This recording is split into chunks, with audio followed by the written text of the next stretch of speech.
Welcome to T-SAT. This is Eeshwar Kumar. ఈ వీడియోలో మనం ఏప్రిల్ 2026కి సంబంధించిన ఇంపార్టెంట్ డేస్ గురించి మనం డిస్కస్ చేసుకోబోతున్నాం. సో ఏ రోజున ఏ విశిష్టత ఉంది అనేటువంటి అంశాలను మనం డిస్కస్ చేద్దాం. So let us start. So April 1 యొక్క విశిష్టత మనం చూసుకుంటే ఈ రోజున ఒడిశా ఫౌండేషన్ డేని మనం నిర్వహించుకుంటూ ఉన్నాం. అయితే ఇది యాక్చువల్గా 1936వ సంవత్సరంలో సో ఏప్రిల్ 1న బీహార్ రాష్ట్రం నుండి ఒడిశా విడిపోవడం జరిగింది. సో దానిని పురస్కరించుకొని ఏప్రిల్ 1 ప్రతి సంవత్సరం కూడా మనం ఒడిశా ఫౌండేషన్ డేని నిర్వహించుకుంటూ ఉన్నాం. మరి అయితే ఈ ఫౌండేషన్ డే సందర్భంగా చూసుకుంటే ఒక ప్రాముఖ్యమైనటువంటి వ్యక్తులను మనం గుర్తుపెట్టుకోవాల్సి ఉంటుంది. సో వారే మధుసూదన్ దాస్, గోపబంధు దాస్ మరియు ఫకీర్ మోహన్ సేనాపతి, వీరిని మనం గుర్తుపెట్టుకోవాల్సి ఉంటుంది. సో ఇది మనకి ఏప్రిల్ 1 యొక్క విశిష్టత. సో దాంతోపాటు ఈ రోజునే ఉత్కల్ దిబాసగా ఆ రాష్ట్రంలో నిర్వహిస్తూ ఉంటారు. సో ఇది ఏప్రిల్ 1కి సంబంధించినటువంటి విశిష్టత. ఇంకా ఏప్రిల్ 1 నుంచి ఏప్రిల్ 7 మధ్య మనకి అంధత్వ నివారణ వారోత్సవాలను నిర్వహించుకోవడం జరుగుతుంది. సో బ్లైండ్నెస్ వీక్గా మనం చెప్తూ ఉంటాం. సో ప్రివెన్షన్ ఆఫ్ బ్లైండ్నెస్ వీక్గా 1 ఏప్రిల్ నుంచి 7 ఏప్రిల్ వరకు కూడా నిర్వహించడం జరుగుతుంది. మరి ఈ కార్యక్రమం చూసుకుంటే 1960లో జవహర్లాల్ నెహ్రూ, అదేవిధంగా రాజకుమారి అమృత్ కౌర్ నేతృత్వంలో ఈ కార్యక్రమం ప్రారంభం అవడం జరిగింది. అయితే దాని తర్వాత ఈ కార్యక్రమాన్ని ప్రతి సంవత్సరం కూడా నిర్వహించేటువంటి సంస్థ మనం చూస్తే national society for the prevention of blindness అనేటువంటి సంస్థ దీనిని నిర్వహించుతూ ఉంటారు. మరి అయితే ఈ రోజు పురస్కరించుకునే వారం అంతా కూడా ఈ బ్లైండ్నెస్, అంధత్వం అనేటువంటిది ఎందుకు వస్తుంది, దాని తర్వాత అంధత్వం అనేటువంటిది రాకుండా ఉండడానికి ఎటువంటి చర్యలను తీసుకోవాలి, ఒకవేళ వస్తే ఎటువంటి చర్యలను తీసుకోవాలి అనేటువంటి అంశాలన్నీ కూడా ప్రజలకు తెలియజేస్తూ ఉంటారు. ఇక దాంతోపాటు బ్లైండ్నెస్ రావడానికి కొన్ని కారణాలు ఉన్నాయి. ఒక కారణం వచ్చేసి టైప్ 2 డయాబెటిక్స్ అని అంటాం. సో షుగర్ వ్యాధి అని అంటాం, diabetic disease. So diabetic disease వల్ల ఏమవుతుంది అంటే అన్కంట్రోల్డ్ షుగర్ క్రియేట్ అయ్యి బాడీలో వచ్చి సో ఇన్సులిన్ అనేటువంటిది రెస్పాండ్ అవ్వకపోవడం, లేదంటే ఇన్సులిన్కి బాడీ రెస్పాండ్ అవ్వకపోవడం వల్ల మనకి ఏమొస్తుంది అంటే గ్లూకోమా కానీ డయాబెటిక్ రెటినోపతి కానీ వస్తూ ఉంటాయి. సో మనకి డయాబెటిక్ రెటినోపతి వస్తే కళ్ళల్లో ఉన్నటువంటి నరాలు ఏవైతే ఉంటాయో నరాలన్నీ కూడా లూజ్ అయ్యి కనుచూపు కనపడకుండా తయారవుతుంది. తద్వారా పర్మనెంట్గా మనకి అంధత్వం అనేటువంటిది వస్తుంది. ఇక దాంతోపాటు గ్లూకోమా అని చెప్తూ ఉంటాం. దాంతోపాటు కాటరాక్ట్ అని అంటాం. కంటిలో శుక్లాలు వస్తూ ఉంటాయి. శుక్లాలు వచ్చినా కూడా ఆ శుక్లం అనేటువంటిది క్రమేపీ పెద్దగా పెరిగిన తర్వాత మనకి కన్ను కనిపించకుండా ఉంటుంది. ఇక దానితో పాటు అంధత్వం రావడానికి ఒక కారణం vitamin A deficiency. So vitamin A అనేటువంటిది లోపించడం వల్ల కూడా అంధత్వం అనేటువంటిది వస్తుంది. కాబట్టి ప్రజలందరికీ కూడా ఈ 1 వీక్ అంతా కూడా ఏం చేస్తుంటారంటే అంధత్వం రాకుండా ఈ విధంగా చర్యలు తీసుకోవాలి, వస్తే ఎటువంటి రక్షణ తీసుకోవాలి. దాంతోపాటు అంధత్వం వలన బాధపడుతున్నటువంటి వారికి ఫ్రీగా సర్జరీలు చేయటము, స్పెక్ట్స్ ఇవ్వటము, మెడిసిన్స్ ఇవ్వటము, ఐ డ్రాప్స్ ఇవ్వడం, ఇలా అనేక కార్యక్రమాలను దేశవ్యాప్తంగా చేస్తూ ఉంటాం. So that is the importance of April 1 to April 7th week. April 2 యొక్క విశిష్టత మనం చూసుకుంటే ఈ రోజున వరల్డ్ ఆటిజం అవేర్నెస్ డేని, అంటే ప్రపంచం ఆటిజం అవగాహన దినోత్సవాన్ని నిర్వహించుకుంటూ ఉన్నాం. సో మొట్టమొదటిసారిగా ఈ యొక్క దినోత్సవాన్ని 2007లో ప్రపోజ్ చేయగా 2008 నుంచి ఈ దినోత్సవాన్ని మనం నిర్వహించుకోవడం జరుగుతుంది. మరి దీన్ని నిర్వహించాలనే తీర్మానం చేసినటువంటి సంస్థ మనం తీసుకుంటే ఐక్యరాజ్య సమితిలో ఉన్నటువంటి జనరల్ అసెంబ్లీ ఈ తీర్మానం చేయడం జరిగింది. మరి జనరల్గా ఈ ఆటిజం అనేటువంటి అంశం ఏంటి అంటే ఆటిజం అనేటువంటి వ్యాధి అనుకోవచ్చు, లేదా ఒక డిజార్డర్ అనుకోవచ్చు. ఇది ఒక న్యూరో డెవలప్మెంటల్ డిజార్డర్గా మనం చెప్పవచ్చు అండి. సో ఈ ఆటిజం అనేటువంటి డిజార్డర్ వచ్చినప్పుడు ఎవరైతే ఉంటారో సాధారణంగా పిల్లలలో వస్తుంది. సో వీరి యొక్క బుద్ధి మందత్వం అనేటువంటిది వస్తుంది. అంటే వీళ్ళు ఏజ్కు తగ్గట్టు, వయసుకు తగ్గట్టు వీరి యొక్క ఆలోచనలు కానీ, వీరి యొక్క నడక కానీ, ప్రవర్తన కానీ ఉండదు అన్నట్టు. సో దాన్ని ఆటిజం అని అంటాం. ఎందుకు వస్తుందంటే మన యొక్క న్యూరాన్స్లో ఇంప్రాపర్ డెవలప్మెంట్ ఉండటం వల్ల ఇటువంటి మనకి డిజార్డర్ అనేటువంటిది వస్తుంది. సో దానికి సంబంధించి ప్రజలలో చైతన్యం కలిగించడము, తద్వారా ఈ ఆటిజం వచ్చినటువంటి వారికి చేయూతను ఇవ్వడము, రక్షణ ఇవ్వడము, అదేవిధంగా మనోధైర్యాన్ని అందించేటువంటి కార్యక్రమాలు ఈ రోజున చేస్తూ ఉంటాం ప్రపంచవ్యాప్తంగా. ఏప్రిల్ 4 యొక్క విశిష్టత మనం చూసుకుంటే ఈ రోజున international day for mind awareness, అంతర్జాతీయ గనుల అవగాహన దినోత్సవాన్ని ఈ రోజున మనం నిర్వహిస్తూ ఉన్నాం. సో దీన్ని మొట్టమొదటిగా నిర్వహించాలి అనేటువంటి చెప్పినటువంటి సంస్థ చూసుకుంటే ఐక్యరాజ్య సమితి చెప్పడం జరిగింది 2005వ సంవత్సరంలో. ఈ యొక్క International day for mine Awareness ఏదైతే ఉందో దీన్ని నిర్వహించడానికి ప్రధానమైనటువంటి కారణం తీసుకుంటే ఇక్కడ ఒటావా ఒప్పందం అని 1997లో జరిగింది. 1997లో ఒటావా యొక్క ఒప్పందం జరిగింది. సో దానిలో తీసుకున్నటువంటి డెసిషన్ ఏంటి అంటే ఈ యొక్క మందు పాత్రల పైన, మైన్స్ పైన అవగాహన కల్పించడము. సో మైన్స్ మందు పాత్రలు ఒకవేళ పెడితే కనుక దాన్ని మనం ఏ విధంగా తొలగించాలి, ఏ విధంగా అవి పేలకుండా ఉండటానికి చర్యలు తీసుకోవచ్చు అనేటువంటి అంశాలన్నీ కూడా ప్రజలందరికీ కూడా తెలియజేస్తూ ఉంటారు. సో ఇదే international day for mine awareness April 4న ప్రతి సంవత్సరము కూడా మనం నిర్వహించడం జరుగుతుంది. సో దాంతోపాటు మైన్స్ పెట్టకుండా కూడా నిషేధించేటువంటి కార్యక్రమాలు ప్రపంచవ్యాప్తంగా కూడా చేస్తూ ఉన్నారు. ఏప్రిల్ 5 యొక్క విశిష్టత మనం చూసుకుంటే ఈ రోజున నేషనల్ మ్యారిటైమ్ డేని నిర్వహిస్తూ ఉన్నాం. దానిని జాతీయ సముద్ర దినోత్సవంగా మనం చెప్పవచ్చు. మరి దీనికి సంబంధించి మరి ఎందుకు ఏప్రిల్ 5నే నేషనల్ మ్యారిటైమ్ డేని మనం నిర్వహిస్తున్నాము అంటే ఈ రోజున సో ఏప్రిల్ 5 1919 సంవత్సరంలో భారతదేశం ఉత్పత్తి చేసినటువంటి సాంకేతికతో సో భారతదేశం యొక్క స్వదేశీ సాంకేతికతో ఉత్పత్తి చేసినటువంటి షిప్ అనేటువంటిది ఇండియా నుంచి బయలుదేరి అంటే ముంబై నుంచి బయలుదేరి లండన్ ప్రాంతానికి వెళ్ళటం జరిగింది. క్లియర్. సో ఈ యొక్క షిప్ని ఉత్పత్తి చేసింది, తయారు చేసింది కూడా పూర్తిగా స్వదేశీ సాంకేతికత ఉపయోగించి మనకి సింధియా స్టీమ్ నావిగేషన్ కంపెనీ వారు ఉత్పత్తి చేయడం జరిగింది. That is the point. So ఫైనల్గా ఏప్రిల్ 5 నేషనల్ మ్యారిటైమ్ డే, జాతీయ సముద్ర దినోత్సవం. సో దీనికి ఎందుకు జరుపుతున్నాము అంటే ఏప్రిల్ 5 1919లో సో మనకి ముంబైకి చెందినటువంటి సింధియా స్టీమ్ నావిగేషన్ కంపెనీ వారు ఈ యొక్క షిప్ని ఉత్పత్తి చేయడం జరిగింది. సో వాళ్ళు సొంతగా స్వదేశీ సాంకేతికతో ఈ యొక్క షిప్ని అభివృద్ధి చేశారు. అభివృద్ధి చేసిన తర్వాత ఫస్ట్ టైం ఈ యొక్క షిప్ అనేటువంటిది బొంబాయి నుంచి మొదలు పెట్టుకొని లండన్కి ప్రయాణం చేసింది. అది ఏప్రిల్ 5న 1990లో. సో అందుకోసమే ఈ దినోత్సవాన్ని మనం నిర్వహించడం జరుగుతుంది. ఇంకా దాని తర్వాత 7th ఏప్రిల్ యొక్క విశిష్టత మనం చూస్తే వరల్డ్ హెల్త్ డే, ప్రపంచ ఆరోగ్య దినోత్సవాన్ని మనం నిర్వహించడం జరుగుతుంది. మరి ఎందుకు ఈ రోజున జరుపుతున్నామంటే ఈ రోజున ప్రపంచ ఆరోగ్య సంస్థ లేదా అంతర్జాతీయ ఆరోగ్య సంస్థ, దాన్ని వరల్డ్ హెల్త్ ఆర్గనైజేషన్ అంటాం, ఈ రోజున అనగా ఏప్రిల్ 7 1948న ఏర్పాటు అవ్వడం జరిగింది. మరి దీని యొక్క హెడ్ క్వార్టర్ ఎక్కడ ఉంటుంది అంటే స్విట్జర్లాండ్ దేశంలో జెనీవా అనేటువంటి ప్రాంతంలో దీని యొక్క హెడ్ క్వార్టర్ ఉంటుంది. సో అక్కడ ఉంటుంది. సో అది దాని యొక్క మనకి ఫౌండేషన్ డే సందర్భంగా ప్రపంచవ్యాప్తంగా కూడా ప్రపంచ ఆరోగ్య దినోత్సవాన్ని ఏప్రిల్ 7న నిర్వహిస్తున్నాం. సో ఈ భాగంగా చూసుకుంటే ప్రపంచ దేశాలలో ఆరోగ్యం యొక్క ప్రాముఖ్యత ఏంటి, ఆరోగ్యమే మహాబలంగా ఎలా ఉంటుంది, సో ఆరోగ్యం అనేటువంటిది లేకుంటే ఎటువంటి నష్టాలు ఉంటాయి, ఆరోగ్యంగా ఉంటే ఏ విధంగా మనకి దేశానికో ప్రపంచానికి ఉపయోగం ఉంటుంది అనేటువంటి అంశాలన్నీ కూడా ప్రజలకు తెలియజేస్తూ ఉంటారు. సో దాంతోపాటు ఆరోగ్యంగా ఉండాలి అంటే ఎటువంటి పౌష్టిక ఆహారాన్ని మనం తీసుకోవాలి, ఏ విధంగా న్యూట్రిషన్ ఫుడ్ తీసుకోవాలి అనేటువంటి ఆస్పెక్ట్స్లో కూడా ప్రజలకు ఈ రోజున తెలియజేయడం జరుగుతుంది. 10th ఏప్రిల్ యొక్క విశిష్టత చూస్తే ఈ రోజున వరల్డ్ హోమియోపతి డేని నిర్వహిస్తూ ఉన్నాం. సో ప్రపంచ హోమియోపతి దినోత్సవం ఏప్రిల్ 10న నిర్వహించడం జరుగుతుంది. మరి ఎందుకు మనం ఈ యొక్క దినోత్సవాన్ని నిర్వహిస్తున్నాము అంటే దానికి కారణము హోమియోపతిని కనిపెట్టినటువంటి వ్యక్తి అనమాట. సో ఎవరైతే హోమియోపతికి ఆద్యం పోసారో వారి యొక్క జన్మదినోత్సవం సందర్భంగా మనం నిర్వహిస్తూ ఉన్నాం. మరి ఆయన పేరు తీసుకుంటే డాక్టర్ శామ్యూయల్ హెన్మాన్. సో వారి పేరు డాక్టర్ శామ్యూయల్ హెన్మాన్. సో వీరి యొక్క జన్మదినోత్సవం వీరు 10th ఏప్రిల్ 1755లో జర్మనీ దేశంలో మైసిన్ అనేటువంటి ప్రాంతంలో జన్మించారు. కాబట్టి ఆయన యొక్క గుర్తుగా ప్రతి సంవత్సరం కూడా ప్రపంచ హోమియోపతి దినోత్సవాన్ని ఏప్రిల్ 10న జరుపుకోవడం జరుగుతుంది. ఏప్రిల్ 11 యొక్క విశిష్టత మనం చూసుకుంటే ఈ రోజున నేషనల్ సేఫ్ మదర్హుడ్ డేని, సో ప్రపంచ సురక్షిత మాతృత్వ దినోత్సవాన్ని నిర్వహించుకోవడం జరుగుతుంది.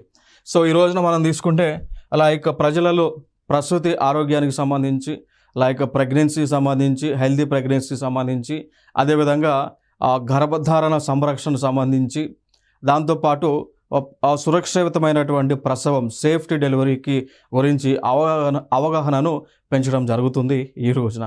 మరైతే ఇది భారతదేశంలో ఏ సంస్థ ద్వారా నిర్వహించబడుతుంది అంటే white ribbon alliance India, so WRAI అనేటువంటి సంస్థ ద్వారా నిర్వహించబడతా ఉంది దాదాపు 2003 నుంచి కూడా.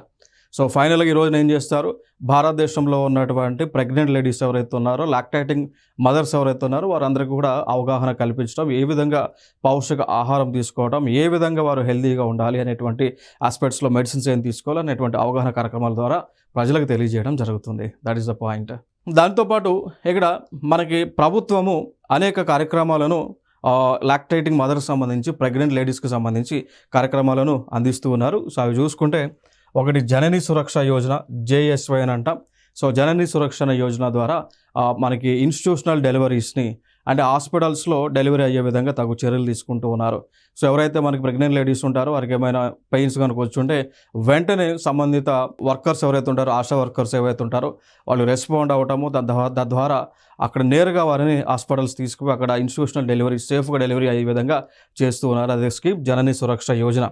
దాని తర్వాత ప్రధానమంత్రి మాతృవందన యోజన అనేటువంటి స్కీమ్. సో స్కీమ్ ద్వారా మనకి ఫినాన్షియల్ సపోర్ట్ అనేటువంటిది ప్రెగ్నెంట్ ఉమెన్కి అందిస్తూ ఉన్నారు. ఈ యొక్క స్కీమ్ ద్వారా 6,000 రూపాయలను ప్రభుత్వము నేరుగా ఈ తల్లుల యొక్క బ్యాంక్ ఖాతాలో జమ చేస్తూ ఉన్నారు. సో ఇదొక సపోర్ట్ స్కీమ్గా మనం చెప్పొచ్చు. ఏప్రిల్ 13 యొక్క విశిష్టత మనం చూసుకుంటే ఈ రోజున జలియన్ వాలా బాగ్ మరణకాండ. సో జలియన్ వాలా బాగ్ మాసకర్ ఏప్రిల్ 13న నిర్వహించుతూ ఉన్నాం. దానికి గల ప్రధానమైనటువంటి కారణం ఏంటి అంటే 1919లో ఏప్రిల్ 13న పంజాబ్లో ఉన్నటువంటి అమృత్సర్ అనేటువంటి ఒక ప్లేస్లో దాదాపు భారతీయులను 1000 మందిని చంపడం, 1500 మందిని గాయపరచడం జరిగింది. సో అలా చేసినటువంటి వ్యక్తి ఎవరు అంటే General Reginald Dyer. So General Reginald Dyer అనేటువంటి వ్యక్తి ఎవరైతే మన భారతీయులు ఒక ప్రదేశంలో అందరూ కూడా సభ పెట్టుకున్నటువంటి సందర్భాన అందరిపైన కూడా కాల్పులు చేశారు. మరి సభ పెట్టడానికి కారణం ఏంటి అంటే అప్పుడు ఉన్నటువంటి బ్రిటిష్ వారు రౌలట్ అనేటువంటి ఒక చట్టాన్ని తీసుకొచ్చారు. రౌలత్ అనేటువంటి చట్టం. సో రౌలత్ అనేటువంటి చట్టం ఏంటి అంటే ఎవరైనా కూడా సో ఏ వ్యక్తులైనా కూడా కారణం చూపించకుండా, ఏ కారణము లేకుండా, ఎవరి పర్మిషన్లు కూడా లేకుండా దొరికిన వాళ్ళని దొరికినట్టు అరెస్ట్ చేసేటువంటి చట్టమే రౌలత్ చట్టం అనమాట. సో దానికి వ్యతిరేకంగా ప్రజలందరూ కూడా ఈ యొక్క మనకి అమృత్సర్లు అనేటువంటి ప్లేస్లో ఉండి సభ పెట్టుకుంటే దానిపై ఆ సభలో ఉన్నటువంటి ప్రజలందరి పైన కూడా విచక్షణ రహితంగా ఈ జనరల్ డయర్ అనేటువంటి వ్యక్తి కాల్పులు చేశారు. సో దాని తర్వాత చాలామంది మరణించారు. దాదాపు 1000 మంది 15,000 మంది వరకు గాయపడ్డారు, 1000 మంది మరణించారు. సో దానిపైన ఎంక్వైరీ చేయడానికి కమిషన్ వేశారు. కమిషన్ పేరు కూడా హంటర్ కమిషన్ వేయడం జరిగింది. సో హంటర్ కమిషన్ నివేదిక ఇచ్చింది కూడా ఫేవర్గా జనరల్ డయర్కి ఫేవర్గానే ఆ యొక్క కమిషన్ యొక్క నివేదిక ఉండడం జరిగింది ఆ కాలంలో. సో ఇది ఏప్రిల్ 13 యొక్క విశిష్టత. ఏప్రిల్ 14 యొక్క విశిష్టత చూసుకుంటే ఈ రోజున డాక్టర్ బిఆర్ అంబేద్కర్ గారి యొక్క జయంతిని మనం జరుపుతూ ఉంటాం. సో 14 ఏప్రిల్ విశిష్టత డాక్టర్ బిఆర్ అంబేద్కర్ గారి యొక్క జయంతిని నిర్వహించడం జరుగుతుంది. సో వీరు 14 ఏప్రిల్ 1891 జన్మించారు. 6 డిసెంబర్ 1956లో వీరు మరణించడం జరిగింది. సో వీరు మహారాష్ట్రన్ ఫ్యామిలీకి చెందినటువంటి మహార్ అనేటువంటి దళిత్ మహార్ అనేటువంటి ఫ్యామిలీలో వీరు జన్మించడం జరిగింది. అంటే మహార్ అనేటువంటి వర్గాల్లో వీరు జన్మించడం జరిగింది ఆ కాలంలో మహారాష్ట్రలో. ఇక దాని తర్వాత వీరు అనేక PhDలను చేయడం జరిగింది. ఎకనామిక్స్లోను వివిధ సబ్జెక్టులలో వీరు PhDలు పీజీలు చేయడం జరిగింది. దాదాపు 64 సబ్జెక్టులలో మాస్టర్స్ చేస్తున్నారు 9 భాషలలో. దానితో పాటు వీరు మన భారతదేశానికి స్వతంత్రం వచ్చిన తర్వాత ఫస్ట్ లా మినిస్టర్గా వీరు ఉన్నారు. ఫస్ట్ లా అండ్ జస్టిస్ మినిస్టర్గా విధులను డాక్టర్ బిఆర్ అంబేద్కర్ గారు నిర్వహించడం జరిగింది. దానితో పాటు వీరు భారతీయ బౌద్ధ మహాసభ దాని బుద్ధిస్ట్ సొసైటీ ఆఫ్ ఇండియాని 1955లో వీరు స్థాపించడం జరిగింది. ఇక దాని తర్వాత వీరు చనిపోయిన తర్వాత మరణాంతరము 14 ఏప్రిల్ 1990లో 1990లో వీరికి భారత రత్న అవార్డుని ఇచ్చి గౌరవించడం జరిగింది భారత ప్రభుత్వము. సో ఇది అంబేద్కర్ గారికి సంబంధించింది. దాంతోపాటు ఇంకా చాలా అంశాలు ఉన్నాయి. లైక్ మనకి ఇండియన్ కాన్స్టిట్యూషన్లో ఉన్నటువంటి చాలా ఆర్టికల్స్ అన్ని కూడా వీరు తీసుకురావడం జరిగింది. అదేవిధంగా ఇండియన్ కాన్స్టిట్యూషన్ సంబంధించి డ్రాఫ్టింగ్ కమిటీకి చైర్మన్గా కూడా వీరు ఉన్నటువంటి సందర్భం ఉంది. అదేవిధంగా రిజర్వ్ బ్యాంక్ ఆఫ్ ఇండియా అనేటువంటిది ఏర్పాటులో వీరి యొక్క గైడ్ లైన్స్, సూచనలు, సలహాలు కూడా ఉండటం జరిగింది. సో ఇది అంబేద్కర్ గారికి సంబంధించినటువంటి అంశంగా మనం చెప్పొచ్చు. ఏప్రిల్ 17 యొక్క విశిష్టత చూస్తే ఈ రోజున వరల్డ్ హిమియోఫిలా డేని సో ప్రపంచ హోమియోఫిలియా దినోత్సవాన్ని నిర్వహించడం జరుగుతుంది. సో మొట్టమొదటిసారిగా దీనిని 1989లో నిర్వహించారు. 1989లో నిర్వహించారు.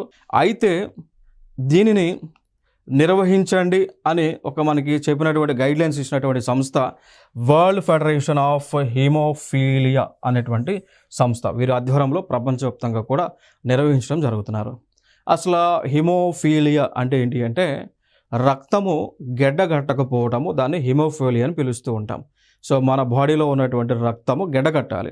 ఒకవేళ మనకి ఇంజరీ అయిందనుకుంటే గాయమైంది, సో మన బాడీ గాయమైనప్పుడు బ్లడ్ బయటకు వచ్చి ఒక ఒక 30 సెకండ్స్ అట్లా కట్టాలి. కట్టకుండా గాయమైన వెంటనే గాయమైన తర్వాత బాడీలో ఉన్నటువంటి బ్లడ్ అంతా కూడా బయటకు వచ్చేస్తే అన్‌కాన్షియస్ స్టేట్‌లోకి వెళ్ళి మరణించడానికి ఛాన్సెస్ ఉంటాయన్నమాట. అయితే ఇక్కడ కొంతమందికి దాదాపు మనకి ఈ బ్లడ్‌లో కొంతమందికి జీన్స్ పరంగా జెనెటికల్ ఇష్యూ పరంగా జీన్స్ పరంగా ఏమవుతుంది అంటే కొంతమందిలో ఈ క్లాటింగ్ ఫ్యాక్టర్స్ అయినటువంటి ఫ్యాక్టర్ 7, 9 అనేటువంటిది మిస్ అవుతుంది. సో అది అంటే లైక్ ఈ క్లాటింగ్ ఫ్యాక్టర్ అనేటువంటిది మిస్ అవ్వడం వల్ల, లేదంటే విటమిన్ కే యొక్క డెఫిషియన్సీ అనేటువంటిది విటమిన్ కే యొక్క డెఫిషియన్సీ అనేటువంటిది ఉండటం వల్ల రక్తము అనేటువంటిది గడ్డ కట్టదు. గడ్డ కట్టడం వల్ల వారు క్రమేపీ మరణించడానికి ఛాన్సెస్ అనేటువంటివి ఎక్కువగా ఉంటాయి. మరి వారికి సంబంధించి వారికి చేయూతనివ్వడానికి, వారికి ధైర్యాన్ని ఇవ్వాలనేటువంటి ఉద్దేశంతోనే ఈ యొక్క ఏప్రిల్ 17న ఈ యొక్క వరల్డ్ హిమోఫీలియా దినోత్సవాన్ని నిర్వహించుకోవడం జరుగుతుంది. ఏప్రిల్ 18 యొక్క విశిష్టత చూస్తే ప్రపంచ వారసత్వ దినోత్సవం, దాని International day for Monuments and Sites also known as World Heritage డేగా నిర్వహిస్తాం. ప్రపంచ వారసత్వ దినోత్సవం, International day for Monuments and Sites, దీన్నే వరల్డ్ హెరిటేజ్ డేగా నిర్వహించడం జరుగుతుంది. దీన్ని ఎవరు ప్రతిపాదించారు అంటే 1982లో ఐకోమస్ అంటే International Council on Monuments and Sites అనేటువంటి ఒక సంస్థ ప్రతిపాదించింది 1982లో. ప్రతిపాదించిన తర్వాత 1983లో యునెస్కో ఆమోదించింది. యునెస్కో అంటే United Nations Educational Scientific Cultural Organization. ఈ సంస్థ ఇది ప్యారిస్లో ఉంటుంది. ఈ సంస్థ ఫైనల్గా ఆమోదం తెలిపిన తర్వాత దాని తర్వాత ప్రతి సంవత్సరం కూడా ఈ యొక్క ఏప్రిల్ 18న ప్రపంచ వారసత్వ దినోత్సవాన్ని మనం నిర్వహించుకోవడం జరుగుతుంది. దినోత్సవంలో భాగంగా మనం ఏం చేస్తుంటాం, ప్రపంచంలో ఉన్నటువంటి వివిధ వారసత్వ కట్టడాలను మనం పరిరక్షించడము, ప్రొటెక్ట్ చేయడము, రక్షించేటువంటి కార్యక్రమాలను మనం చేస్తూ ఉంటాం. ఈ రోజున ఏప్రిల్ 21 యొక్క విశిష్టత చూస్తే ఈ రోజున నేషనల్ సివిల్ సర్వీసెస్ డేని నిర్వహించడం జరుగుతుంది.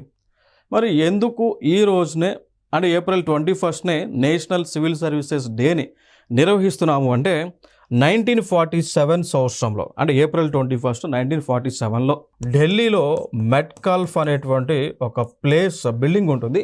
ఆ బిల్డింగ్ దగ్గర ఇండియన్ సివిల్ సర్వెంట్స్ని ఉద్దేశిస్తూ మనకి సర్దార్ వల్లభాయ్ పటేల్ గారు భారతదేశానికి మొట్టమొదటి హోమ్ మినిస్టర్ అయినటువంటి సర్దార్ వల్లభాయ్ పటేల్ గారు వారిని ఉద్దేశిస్తూ ఆ రోజున ప్రసంగించడం జరిగింది. అంటే ఇండియన్ సివిల్ సర్వెంట్స్ యొక్క పాసింగ్ పరేడ్లో హోమ్ మినిస్టర్ అయినటువంటి సర్దార్ వల్లభాయ్ పటేల్ గారు పాల్గొని వారిని సంబోధిస్తే ఏమన్నారు అంటే all the bureaucrats are steel frame of India అనేటువంటి అంశాన్ని వారు చెప్పారు. అందుకోసమే అది ఆ రోజున పాసింగ్ పరేడ్ జరిగింది కాబట్టి దాన్ని గుర్తిస్తూ ప్రతి సంవత్సరం కూడా నేషనల్ సివిల్ సర్వీసెస్ డేని నిర్వహించడం జరుగుతుంది. అయితే ఇదే రోజున prime minister awards for excellence in public administration అవార్డులను ప్రజెంట్ చేస్తుంటారు. ఎవరైతే భారతదేశంలో ఉన్నటువంటి బ్యూరోక్రాట్స్ ఎవరైతే ఉన్నారో, ఇండియన్ సివిల్ సర్వెంట్స్ ఎవరైతే ఉన్నారో వారి యొక్క చేసినటువంటి సేవకు గాను వారిని గుర్తిస్తూ వారి యొక్క గుర్తుకు గాను ఈ రోజున అవార్డులను ప్రకటించడం జరుగుతుంది. ఇది మోస్ట్ ఇంపార్టెంట్. ఈ ఆస్పెక్ట్స్లో రిపీటెడ్గా వస్తున్నటువంటి క్వశ్చన్ ఏంటి అంటే స్టీల్ ఫ్రేమ్ ఆఫ్ ఇండియాగా బ్యూరోక్రాట్స్ని సంబోధిస్తున్నటువంటి వ్యక్తి ఎవరని చెప్పేసి గతంలో అడిగి ఉన్నారు. సర్దార్ వల్లభాయ్ పటేల్ గారు. వీరు భారతదేశానికి మొట్టమొదటి హోమ్ మినిస్టర్గా మనం చెప్పవచ్చు. Clear, that is the point. ఇది ఇంపార్టెంట్ ఇన్ఫర్మేషన్. ఇక్కడ నెక్స్ట్ ఏప్రిల్ 22 యొక్క విశిష్టత చూస్తే ఈ రోజున ప్రపంచ భూ దినోత్సవాన్ని వరల్డ్ ఎర్త్ డేని ఏప్రిల్ 22న నిర్వహిస్తూ ఉన్నాం. మరి ఈ సంవత్సరం యొక్క ఇతివృత్తం మనం తీసుకుంటే అవర్ పవర్ అవర్ ప్లానెట్గా నిర్వహిస్తాం జరుగుతుంది. అయితే మొట్టమొదటిసారిగా ఈ యొక్క అర్త్ డేని ఏప్రిల్ 22 1970 సంవత్సరంలో మనం నిర్వహించడం జరిగింది. ఇది నిర్వహించడానికి కూడా ప్రధానమైనటువంటి కారణం లైక్ మనకి 1969లో 1969 సంవత్సరంలో ఆయిల్ స్పిల్. ఆయిల్ అనేటువంటిది సముద్రం పైన పడి చాలా జీవులు కూడా మరణించడం జరిగింది. అందుకోసం ఆయిల్ స్పిల్ అనేటువంటిది ఇక మీదట జరగకుండా భూమిని రక్షించాలనేటువంటి ఉద్దేశంతో యుఎస్ సెనేటర్ అయినటువంటి గేలార్డ్ నెల్సన్ ఈ యొక్క దినోత్సవం నిర్వహించాలనేటువంటి డెసిషన్ తీసుకున్నారు. ఫైనల్గా ఏప్రిల్ 22న ప్రతి సంవత్సరం కూడా ప్రపంచ భూ దినోత్సవాన్ని నిర్వహిస్తాము. ఈ రోజున ప్రపంచ దేశాలు అందరూ కూడా భూమిని, ధాతుని ఏ విధంగా రక్షించాలనేటువంటి ఆలోచన చేస్తూ ఉంటారు. ఏప్రిల్ 24 యొక్క విశిష్టత చూస్తే ఈ రోజున జాతీయ పంచాయతీరాజ్ దినోత్సవం, నేషనల్ పంచాయతీరాజ్ డేని నిర్వహించడం జరుగుతుంది. మరి ఎందుకు అంటే కారణం వచ్చేసి అక్కడ 73వ రాజ్యాంగ సవరణ చట్టం 1992 అనేటువంటి చేశారు. చేసి తద్వారా మన భారతదేశంలో లోకల్ సెల్ఫ్ గవర్నమెంట్ అనేటువంటి తీసుకొచ్చారు. తద్వారా ఈ లోకల్ సెల్ఫ్ గవర్నమెంట్ అనేటువంటిది మనకి ఏప్రిల్ 24, 1993 నుంచి కూడా కంప్లీట్గా భారతదేశ వ్యాప్తంగా కూడా అమల్లోకి రావడం జరిగింది. అది ప్రధానమైనటువంటి ఉద్దేశం అన్నట్టు. సో ఏప్రిల్ 24, 1993న 73వ రాజ్యాంగ సవరణ అమల్లోకి వచ్చినటువంటి సందర్భాన జాతీయ పంచాయతీరాజ్ దినోత్సవాన్ని మనం నిర్వహించడం జరుగుతుంది.